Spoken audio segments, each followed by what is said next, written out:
चलिए अब बात करते हैं कोशिकाओं के प्रकार के बारे में कि कोशिकाओं के टाइप्स कितने होते हैं, ये कितने प्रकार की होती हैं। तो कोशिकाएं जो है मूल रूप से दो प्रकार की मानी जाती हैं, प्रोकैरियोटिक सेल्स और यूकैरियोटिक सेल्स।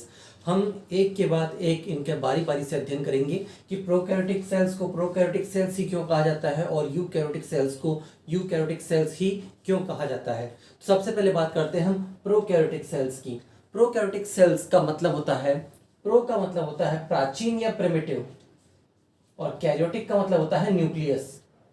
प्रो का मतलब प्राचीन या प्रिमिटिव या पुराने समय का या अल्प विकसित, और कैरियोटिक का मतलब होता है न्यूक्लियस या आपका डीएनए या आरएनए की यहाँ पर बात हो रही है। तो प्रोकैरियोटिक का मतलब क्या हुआ?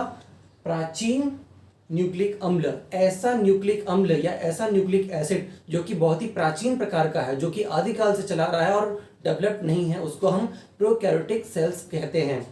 जबकि यूकैरियोटिक सेल्स का क्या मतलब होता है? यू का मतलब होता है ट्रू, या हिंदी में से हम कहते हैं सत्य, या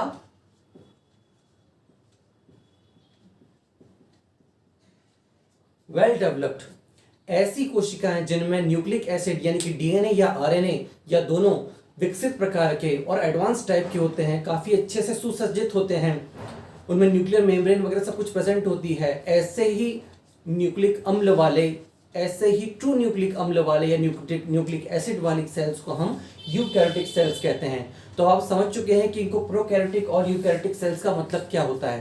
प्रोकैरियोटिक ऐसी सेल्स जिनमें काफी पुराने प्रकार का वेल डेवलप्ड नहीं होने वाला या अल्प विकसित न्यूक्लिक एसिड पाया जाता है, उनको हम प्रोकैरियोटिक सेल्स कहते हैं। और ऐसी कोशिकाएं जिनमें कि न्यूक्लिक एसिड वेल डेवलप्ड होता है, वेल फंक्शनेबल होता है, उनको हम यूकैरियोटिक सेल्स कहते हैं। प्रोकैरियोटिक सेल्स में न्यूक्लियस का अभाव होता है। अभी आप जो फोटो देख रहे हैं ये प्रोकैरियोटिक सेल्स का है, इसमें न्यूक्लियस का अभाव होता है।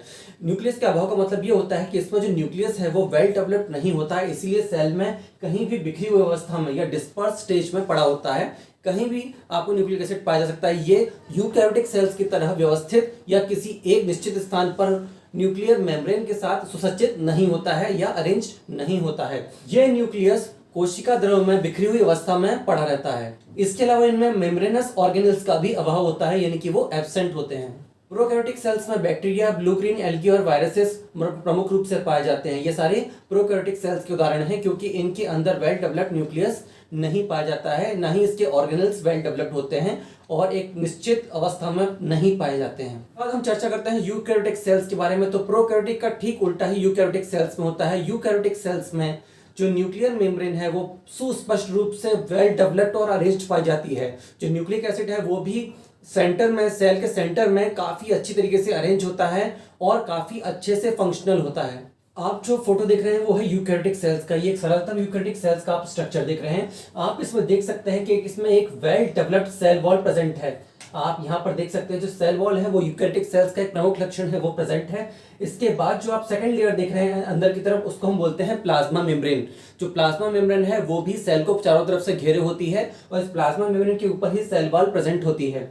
इसके अलावा आप देख रहे हैं इसमें एक वेल डेवलप्ड न्यूक्लियस है, न्यूक्लियोलस है। इसके अलावा इसमें लाइसोसोम भी पाया जाता है, राइबोसोम भी इसमें एटीएस पाया जाता है, प्लास्टिड्स प्रेजेंट होता है, मेटाप्लाज्म प्रेजेंट होता है, ब्रैक्यूल्स प्रेजेंट होते हैं, माइटोकॉन्ड्रिया प्रेजेंट होता है।